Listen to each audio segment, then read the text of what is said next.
Hello students. तो last class में हमने लिक्विड स्टेट में लिक्विड्स का जो इंट्रोडक्शन पार्ट है वो देखा था कि बेसिकली लिक्विड्स होते क्या है। ओके, इस वाले वीडियो में हम इंटरमॉलिक्यूलर फोर्सेस ऑफ लिक्विड्स पढ़ेंगे।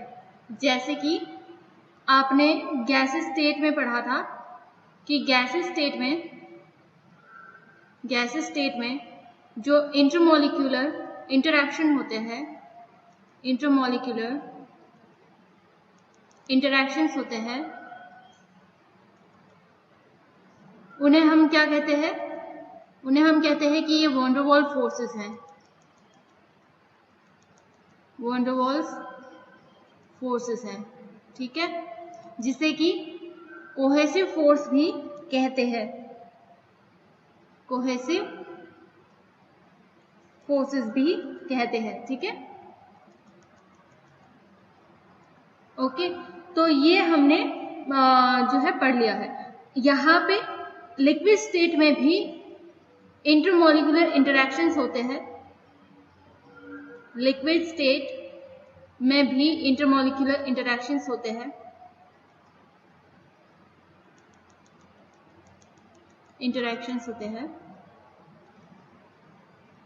ठीक है। और उस वजह से उनमें भी अट्रैक्शन होते हैं, अट्रैक्शंस होते हैं मॉलिक्यूल्स के बीच में, ठीक है। तो ये जो बेसिकली इंटरैक्शंस होते हैं, इंटरमॉलिक्यूलर इंटरैक्शंस, वो बेसिकली 3 तरह से आप एक्सप्लेन कर सकते हैं। जो मोस्ट इंपोर्टेंट है वो 3 टाइप है, इसके अलावा भी है, ओके, पर जो मेन पार्ट है वो है 3। मेन टाइप इसके 3 है। फर्स्ट है डाइपोल डाइपोल इंटरैक्शन,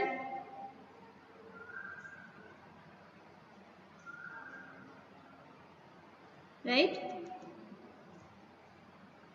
सेकेंड है डाइपोल इंड्यूस्ड डाइपोल इंटरैक्शन,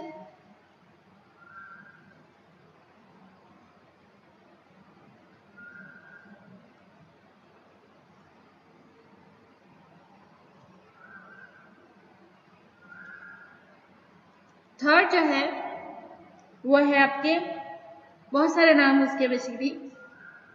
एक तो है इंड्यूस्ड डाइपोल नाम से भी जानते हैं इंटरैक्शन। उसके बाद जो है आप इसे लंडन फोर्स के नाम से भी जानते हैं। और दूसरा एक और नाम से भी आप इसे जानते हैं, वो है डिस्पर्शन इफेक्ट, ठीक है। इतने सारे नामों से आप इसे जानते हैं, जो थर्ड इंटरैक्शन है इंटरमॉलिक्यूलर इंटरैक्शन। ओके, उसके बाद जो है हाइड्रोजन बॉन्डिंग भी आता है, जो बेसिकली इंटरैक्शन में इंक्लूड नहीं करेंगे हम यहाँ पे। इसको मेन जो है यहाँ पे है वो है 3 टाइप, ओके, इंटरैक्शन के। Dipole dipole, dipole induced dipole, dipole induced dipole, induced dipole, ठीक है, जिसे लंदन फोर्स और डिस्पर्शन इफेक्ट भी कहते हैं। तो ये सारे जो है हमारे पास इफेक्ट है, राइट। अब हम यहाँ पे जो है वो आगे देखते हैं, एक एक करके इनको एक्सप्लेन करने की कोशिश करेंगे। सबसे पहले लेते हैं हम यहाँ पे डाइपोल डाइपोल डाइपोल। मैं 1 मिनट,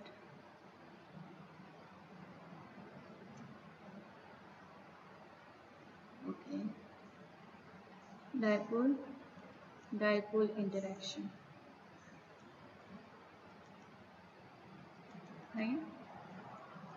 डाइपोल डाइपोल इंटरैक्शन से बेसिकली क्या होता है, यहाँ पे अट्रैक्शन फोर्सेस जनरेट होते हैं, ओके।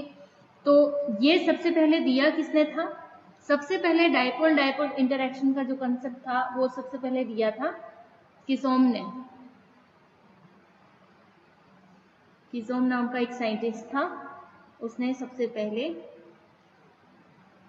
डाइपोल डाइपोल इंटरैक्शन का जो कंसेप्ट है वो दिया था। और किसमें दिया था? कुछ मॉलिक्यूल्स थे जिनके पास क्या था, एक स्थायी द्विध्रुव आघूर्ण था, ठीक है, permanent dipole moment.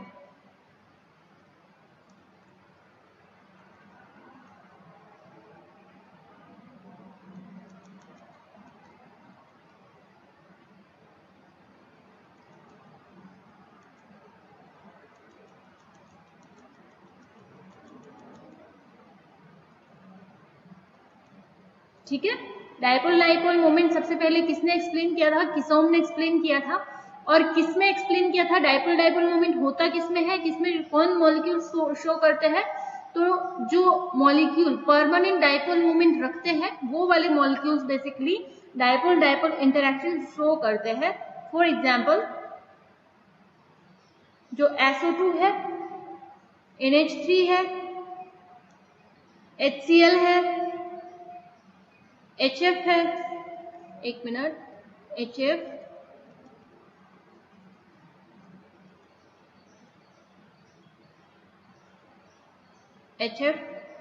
HCN etcetera. ठीक है, इनमें आप देखेंगे कि कोई भी एक पूरी तरह से सिमेट्रिक स्ट्रक्चर नहीं है यहाँ पे। ओके, और साथ ही जो सेंट्रल एटम होगा उसकी इलेक्ट्रॉन नेगेटिविटी उसके सराउंडिंग एटम की इलेक्ट्रॉन नेगेटिविटी से बहुत ज्यादा डिफर करती है। ठीक है, तो यहाँ पे जो है इनमें परमानेंट डायपोल मोमेंट रहता है। For example permanent dipole moment का मेरा सिंपल सा मतलब क्या है कहने का, कि ये मान लो एक हाइड्रोजन है जिससे क्लोरीन जुड़ा हुआ है। ठीक है, दूसरा है कि ये हाइड्रोजन है इससे फ्लोरीन जुड़ा। क्लोरीन से आप ज्यादा फेमिलियर नहीं होंगे, आप ज्यादा फेमिलियर होंगे FON वाले कंसेप्ट से। ठीक है, कि सबसे ज्यादा जो है वो इलेक्ट्रॉन नेगेटिविटी किसकी होती है, तो इनकी होती है FON की। सबसे ज्यादा F की होती है, फिर O की होती है, फिर N की होती है। तो ये तो सबने पढ़ा होगा कहीं ना कहीं। ठीक है, तो यहाँ पे बेसिकली क्या होता है, मान लो कि ये HF है आपका, राइट। अब यहाँ पे F की इलेक्ट्रॉन नेगेटिविटी बहुत ज्यादा है और H की इलेक्ट्रॉन नेगेटिविटी F के कंपैरिजन में बहुत ज्यादा कम है। तो यहाँ पे क्या होता है कि जो इलेक्ट्रॉन्स होते हैं ना, बॉन्ड के इलेक्ट्रॉन हमेशा थोड़ा शिफ्ट करते हैं F की तरफ, ऑलवेज। ठीक है, तो यहाँ पे हमेशा F पे क्या रहता है, पार्शियल नेगेटिव चार्ज रहता है और H पे हमेशा पार्शियल पॉजिटिव चार्ज रहता है, ये हमेशा रहता है। ठीक है, तो इस तरह से जो बॉन्ड के इलेक्ट्रॉन्स होते हैं वो इलेक्ट्रॉन्स किसी एक एटम की तरफ जो है वो डायरेक्ट होते हैं हमेशा। तो उस वजह से उनमें क्या होता है, पोलराइजेशन हो जाता है पूरे मॉलिक्यूल में। ठीक है, और पोलराइजेशन हो जाता है और आपको यहाँ पे स्पष्ट रूप से माइनस और प्लस चार्ज देखने को मिलता है। ठीक है, तो इस तरह के मॉलिक्यूल आपके क्या कहलाते हैं, परमानेंट डायपोल मोमेंट युक्त molecule, permanent molecule with permanent dipole moment.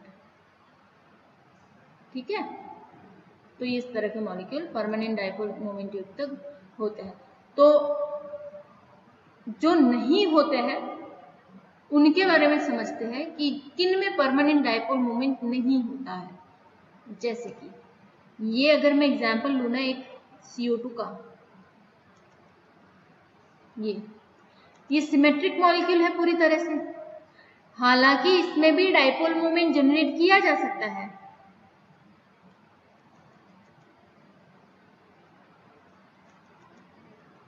Can be generated in this molecule.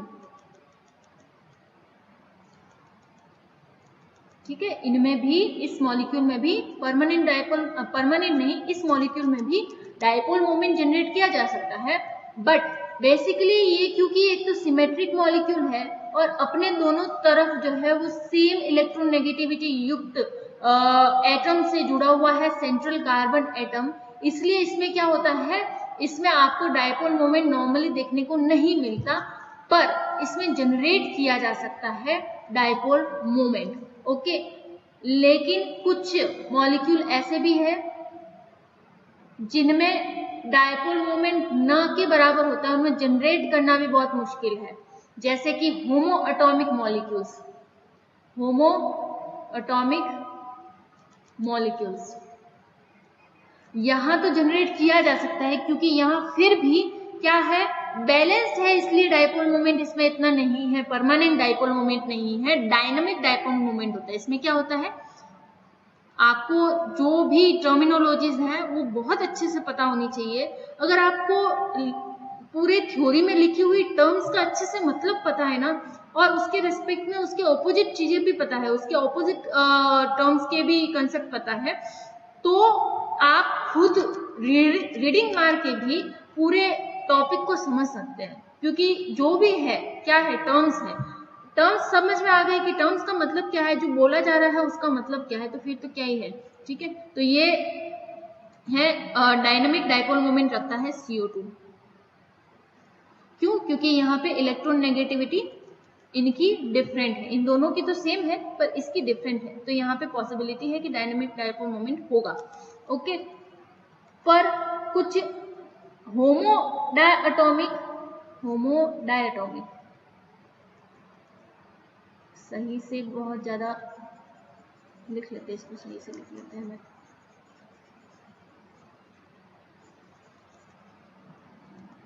ये होमो डायटोमिक मॉलिक्यूल, ठीक है। होमो diatomic molecule means H2O2 N2, ये सारे क्या है, ये सारे के सारे आपके होमो डायटोमिक मॉलिक्यूल्स हैं, राइट। अब इनमें क्या होता है ना, ये ना तो परमानेंट डायपोल मोमेंट शो करते हैं ना डायनेमिक डायपोल मोमेंट शो करते हैं, ठीक है। इनमें बहुत मुश्किल होता है डायपोल मोमेंट जनरेट करना, क्योंकि ये जुड़े हुए भी कैसे है, देखो अगर ये आपस में जुड़े हुए हैं तो आप कैसे जनरेट कर सकते हो इसमें मॉलिक्यूल डायपोल मोमेंट, बहुत मुश्किल होता है, ठीक है। क्योंकि दोनों की ही इलेक्ट्रॉन नेगेटिविटी क्या है, बिल्कुल ही सेम है, दोनों की इलेक्ट्रोनेगेटिविटी बिल्कुल ही सेम है। अब कैसे इसमें जनरेट आप कर सकते हो, बहुत मुश्किल से जनरेट होता है इनमें डायपोल मोमेंट, राइट। तो ये है कि परमानेंट डायपोल मोमेंट क्या होते हैं, डायनेमिक डायपोल मोमेंट क्या होते हैं, और ऐसे कौन से मॉलिक्यूल है जिनमें डायपोल मोमेंट जनरेट करना, ऐसा नहीं कभी हो ही नहीं सकता पॉसिबिलिटी। देखो केमिस्ट्री में ऐसा है कि ऐसा कह ही नहीं सकते कि कोई पॉसिबिलिटी ही नहीं है, ठीक है। कंडीशंस चेंज करके आप कुछ भी कर सकते हैं यहाँ पे, पर जो होमोडायटोमिक मॉलिक्यूल्स होते हैं उनमें इजी नहीं होता है। ओके, तो बेसिकली हम उसे जो है उस कैटेगरी में नहीं पढ़ते हैं जिनमें हम डायपोल मोमेंट पढ़ते हैं, राइट। तो यहाँ पे हम बात किसकी कर रहे थे, हम बात कर रहे थे यहाँ पे डायपोल मोमेंट इंटरैक्शन की, डायपोल डायपोल इंटरैक्शन की, ठीक है। तो जो डायपोल डायपोल इंटरैक्शंस होता है बेसिकली वो क्या होता है, वो परमानेंट डायपोल मोमेंट युक्त मॉलिक्यूल्स में ही मिलता है हमें। ओके, देखो ये जैसे कि मैंने पहले एक्सप्लेन कर ही दिया है, ये मॉलिक्यूल है, ओके।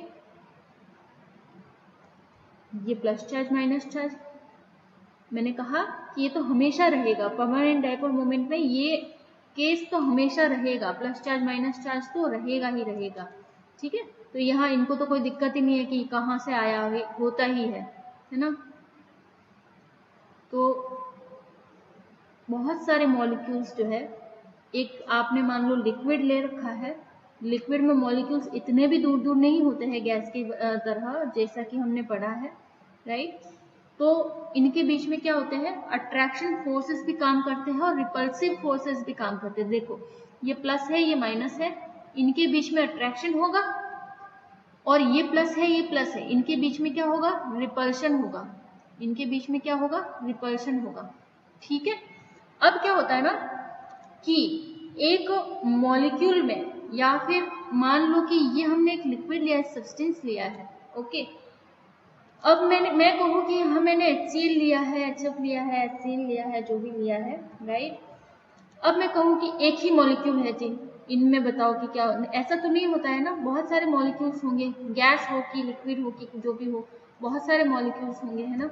तो कुछ मॉलिक्यूल्स में ऐसी कंडीशन होगी, कुछ मॉलिक्यूल इस तरह से ओरिएंटेड होंगे कि उनमें ऐसी कंडीशन जनरेट हो जाएंगी, और कुछ मॉलिक्यूल्स के बीच में ऐसी कंडीशन जनरेट हो जाएगी, ठीक है। कुछ इस तरह से ओरिएंटेड होगी कि ऐसी कंडीशन जनरेट हो जाएगी, कुछ इस तरह से ओरिएंटेड होंगे, उनका ओरिएंटेशन ऐसा होगा कि वो इस तरह से जो है एक दूसरे के पास रहेंगे, तो यहाँ पे रिपल्शन होगा, यहाँ पे अट्रैक्शन होगा। तो यहाँ पे जो ये वाला केस है ना, जो ये फर्स्ट वाला, मैं इसको फर्स्ट दे देती हूँ, इसको सेकेंड दे देती हूँ। तो जब मॉलिक्यूल में या जब सिस्टम में हम कहते हैं कि डायपोल डायपोल इंटरैक्शन होता है, तो ये जो अट्रैक्टिव ओरिएंटेशन है, इसे मैं कहूंगी अट्रैक्टिव ओरिएंटेशन, और इसे कहूंगी रिपल्सिव ओरिएंटेशन, ठीक है। तो ये जो अट्रैक्टिव ओरिएंटेशन है इसकी प्रायिकता बहुत ज्यादा होती है, प्रोबेबिलिटी इज हाई, ठीक है। और ये जो रिपल्सिव है इसकी प्रोबेबिलिटी कम होती है, प्रोबेबिलिटी इज लो, ठीक है। तो इसकी प्रोबेबिलिटी फर्स्ट की ज्यादा होती है और इस तरह के ओरिएंटेशन की प्रोबेबिलिटी बहुत ज्यादा कम होती है, ठीक है। तो हम यहाँ से कह सकते हैं कि मॉलिक्यूल्स जो है फिर ऐसे केस में क्या होंगे, एक दूसरे से अट्रैक्ट होंगे, और अट्रैक्ट अगर होंगे क्योंकि ये प्रोबेबिलिटी ज्यादा है अट्रैक्शन की, ठीक है, तो यहाँ पे लिक्विड फेज बने रहने में ये हेल्प करते हैं, ठीक है। क्या होता है, लिक्विड फेज बने रहने में ये हेल्प करते हैं, डाइपोल डाइपोल इंटरैक्शन, ओके। अब इन इंटरैक्शन की वजह से जो इनकी पोटेंशियल एनर्जी भी होती है, क्या, इनकी पोटेंशियल एनर्जी भी होती है,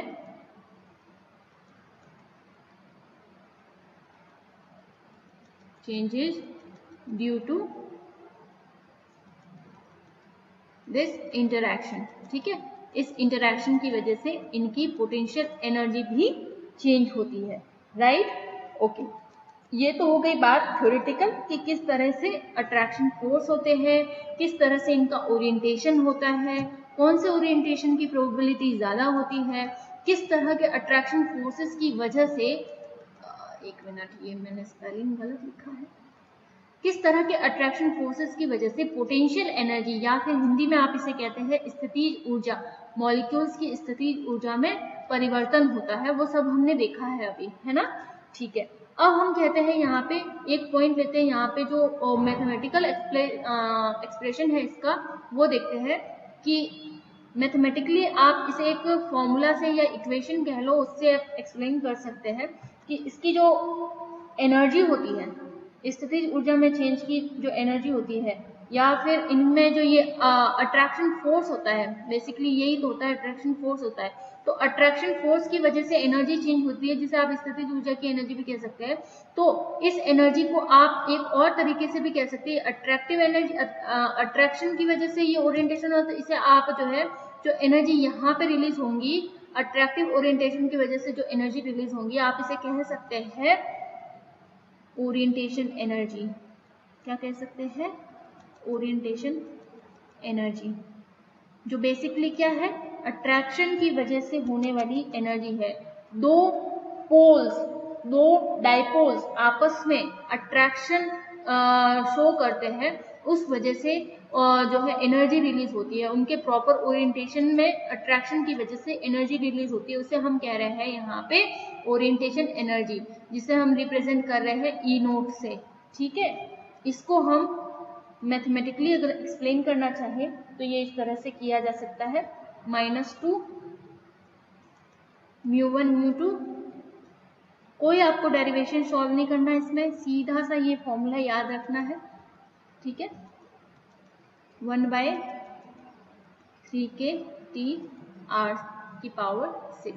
ये है आपकी ओरिएंटेशन एनर्जी,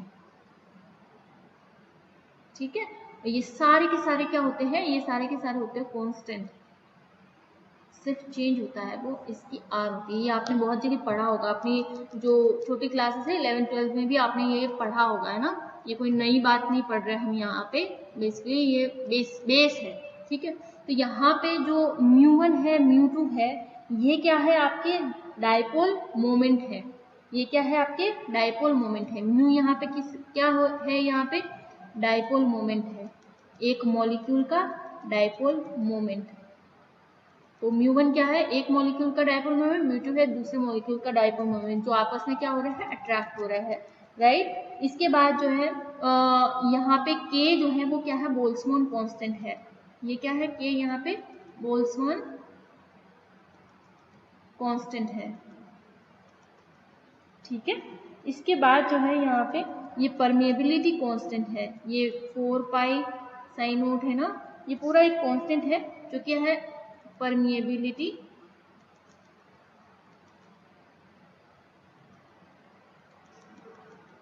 कांस्टेंट है, ठीक है, परमेबिलिटी कांस्टेंट, पारगम्यता गुणांक है ये, राइट। ओके, तो अब है यहाँ पे जो लास्ट है वो टी। टी क्या है, यहाँ पे टेम्परेचर को शो कर रहा है। टी किसको शो कर रहा है, टेम्परेचर को शो कर रहा है। तो टी जो है वो आप इसे कह सकते हैं एब्सोल्यूट टेम्परेचर। टी हमारा एब्सोल्यूट टेम्परेचर है। क्लियर है इतना, ठीक है। तो अब यहाँ पे आप देख सकते हैं कि टेम्परेचर का इफेक्ट पड़ता है। अगर आप यहाँ पे टेम्परेचर चेंज करते हैं तो ओरिएंटेशन एनर्जी भी चेंज हो जाती है। सिंपल सी बात है, इसमें कोई बड़ी बात तो है नहीं। जैसे जैसे आप टेम्परेचर मान लो बढ़ाते हैं तो ओरिएंटेशन एनर्जी क्या होगी, कम होगी, यानी कि अट्रैक्शन वहां पे कम होंगे। सिंपल सी बात है, कोई लिक्विड है उसका टेम्परेचर बढ़ाओ तो वो क्या होती है, गैस में कन्वर्ट होने लगती है। और जैसे जैसे गैस में कन्वर्ट होगी, गैसेस मॉलिक्यूल के बीच में अट्रैक्शन फोर्सेस बहुत ज़्यादा कम होते हैं। तो यहाँ से आप टेम्परेचर का इफेक्ट तो बहुत आसानी से बता सकते हैं कि टेम्परेचर बढ़ने पर ओरिएंटेशन एनर्जी कम होगी। और ओरिएंटेशन एनर्जी के कम होने का सिंपल सा मतलब है कि डायपोल्स के बीच में जो डायपोल मोमेंट है दोनों मॉलिक्यूल का, उनके बीच में जो अट्रैक्शन फोर्सेस है वो कम हो जाएंगे। और अट्रैक्शन फोर्सेस का कम होने का सिंपल सा मतलब है कि वो लिक्विड से गैस में कन्वर्ट होना शुरू हो जाती है ना। तो ये था पूरा इसका एक्सप्लेनेशन कि डायपोल डायपोल इंटरेक्शन क्या होते हैं, उनके क्या क्या इंपॉर्टेंट फैक्टर है। डायपोल का मतलब क्या है, डायपोल के बीच में आपके पास जो हमने बताया यहाँ पे किस तरह से अट्रैक्शन होते हैं, किस तरह से रिपल्शन होते हैं, प्रोबेबिलिटी हाई होती है, स्थितिज ऊर्जा चेंज होती है, और ओरिएंटेशन एनर्जी का फॉर्मूला क्या होता है, और या फिर अट्रैक्शन फोर्स की जो एनर्जी होती है उसका फॉर्मूला क्या होता है। उनमें जो जितनी भी टर्म्स हम यूज कर रहे हैं उनका मतलब यहाँ पे क्या है, ठीक है। तो ये था आपका पहला पॉइंट, पहला interaction, intermolecular interaction, dipole dipole interaction जिसे आप कह रहे हैं, राइट। नेक्स्ट जो है हम नेक्स्ट वीडियो में पढ़ेंगे dipole induced dipole interaction, right. तो इस वीडियो में इतना ही, थैंक यू।